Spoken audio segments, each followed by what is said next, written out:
फालतू की बात ना करते हुए सीधा पॉइंट पे आते हैं। सौरभ वो परफेक्ट एग्जाम्पल है कि इंटरनेट पे तुम्हें जो भी दिखता है वो सब सच नहीं होता। सौरभ ने हमेशा से ही अपनी इमेज ऐसे पोर्ट्रे की है कि लोगों को लगता है कि वो काफी इनोसेंट और फैमिली व्लॉगर है, पर असल में कहानी उतनी भी सिंपल नहीं है। लीगल नोटिस भेजना, स्ट्राइक मारना, these are the things which is pretty normal for the Saurabh. इस बंदे की ईगो इतनी फ्रेजाइल हो चुकी है कि ये छोटी छोटी बातों पे भी ऑफेंड हो जाता है, और इसका एक एग्जाम्पल है कॉन्शियस ने पिछले कुछ महीनों में सौरभ को एक्सपोज करते हुए वीडियोस बनाई, जहां उसने काफी पॉइंट उठाए। अब वो लॉजिकली करेक्ट है या नहीं इसके बारे में बाद में बात करते हैं। तो मेनली यहाँ पे दो चीजों पे एलिगेशन लगे। पहला कि सौरभ के व्लॉग स्क्रिप्टेड होते हैं। आती है इनकी स्क्रिप्टेड व्लॉग की, तो इन्होंने बोला था कि हम स्क्रिप्टेड व्लॉग नहीं बनाते हैं, लेकिन आप सब लोगों को पता है कि वो व्लॉग स्क्रिप्टेड होते हैं। एंड मैं ओल्ड पार्ट में इस चीज के प्रूफ दे चुका हूँ। इस व्लॉग में इन्होंने अपने पूर्व और वर्तमान के कंटेंट को चैलेंज दिया कि इनके हाथ में हथकड़ी को बांध दिया जाएगा जब तक कि ऑफिशियली वो ओपन नहीं कर देते हैं उसको। लेकिन सबसे पहले हथकड़ी पीयूष के लेफ्ट हैंड में थी और कुणाली के राइट हैंड में थी। उसके बाद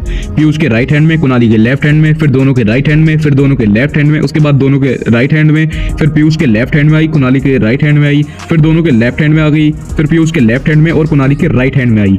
यानी कि कम से कम 7 बार इन्होंने हथकड़ी को चेंज करा, और 2 बार इन्होंने व्लॉग में बताया था कि हम हथकड़ी को खोल रहे हैं, क्योंकि एक बार तो उनको पढ़ाई करनी थी और एक और बार कुछ रीजन था, वो आप व्लॉग में देख लेना।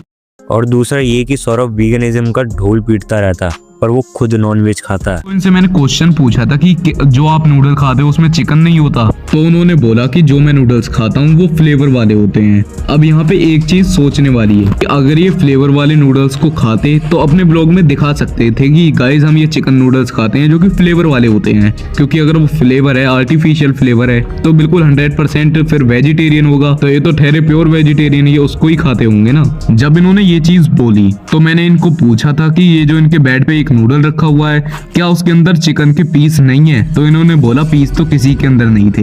लेकिन जब मैंने पुराने पार्ट में आपको दिखाया था हाईलाइट करके, उसमें लिखा हुआ था इंग्रेडिएंट में कि इसके अंदर पीसेस होते हैं चिकन के। अब पर्सनली मैं इस चीज से डिसएग्री करता हूँ, एंड समटाइम इट फील्स कि कौन से सौरभ को फोर्सफुली टारगेट कर रहा है। बट एनीवेज, अब जब तक सौरभ ने इसका रिस्पॉन्ड नहीं किया था उस पॉइंट तक मैं सौरभ को ही सपोर्ट में था, पर इसके बाद Saurabh did something which change my entire opinion.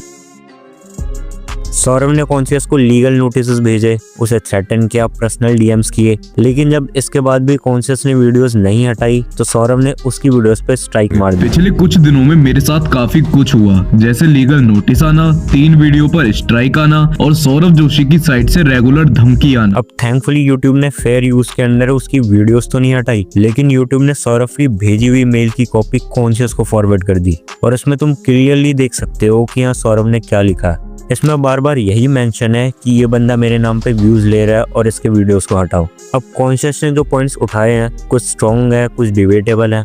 कहीं पे तुम बोल सकते हो कि ये बंदा बेमतलब का मुद्दा बना रहा है, बट फाइन। लेकिन सोचने वाली बात यह है कि कॉन्शियस चाहे जो कर रहा हो उसे रोकने वाला सौरभ कौन होता है? इतनी रिसर्च करी है बंदे ने, इतनी सारी ऑब्जर्वेशन की है, डिटेल्स को कलेक्ट किया है, उसकी मेहनत पे तुम स्ट्राइक थोड़ा ना दे दोगे।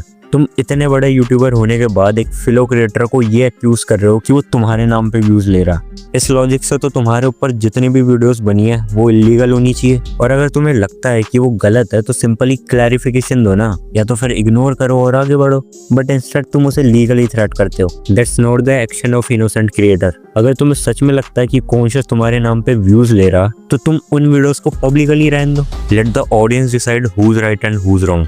और ये एक ट्रेंड सा चल रखा आजकल, जिसने काफी यूट्यूबर्स को परेशान किया। कभी कोई कंपनी आके स्ट्राइक दे देती है, कभी कोई मूवी का ओनर आके तुम पे करोड़ों का डेफेमेशन केस ठोक देता है, चाहे तुमने जो ओपिनियन दिया हो वो सही क्यों ना हो। Now as a audience we really need to stop this, नहीं तो कल फ्रीडम ऑफ स्पीच के नाम पे कितनों का मुंह बंद कराया जाएगा तुम सोच भी नहीं सकते। बाकी यार यहाँ तक रुके हो तो एक रिक्वेस्ट है तुमसे, इस चैनल की रीच काफी डाउन है, तो जितना हो सके सपोर्ट करो, सब्सक्राइब करो, अपने दोस्तों में शेयर करो। और आज का वीडियो कैसा लगा let me know in the comment section. बाकी मिलते हैं आपसे नेक्स्ट वीडियो में।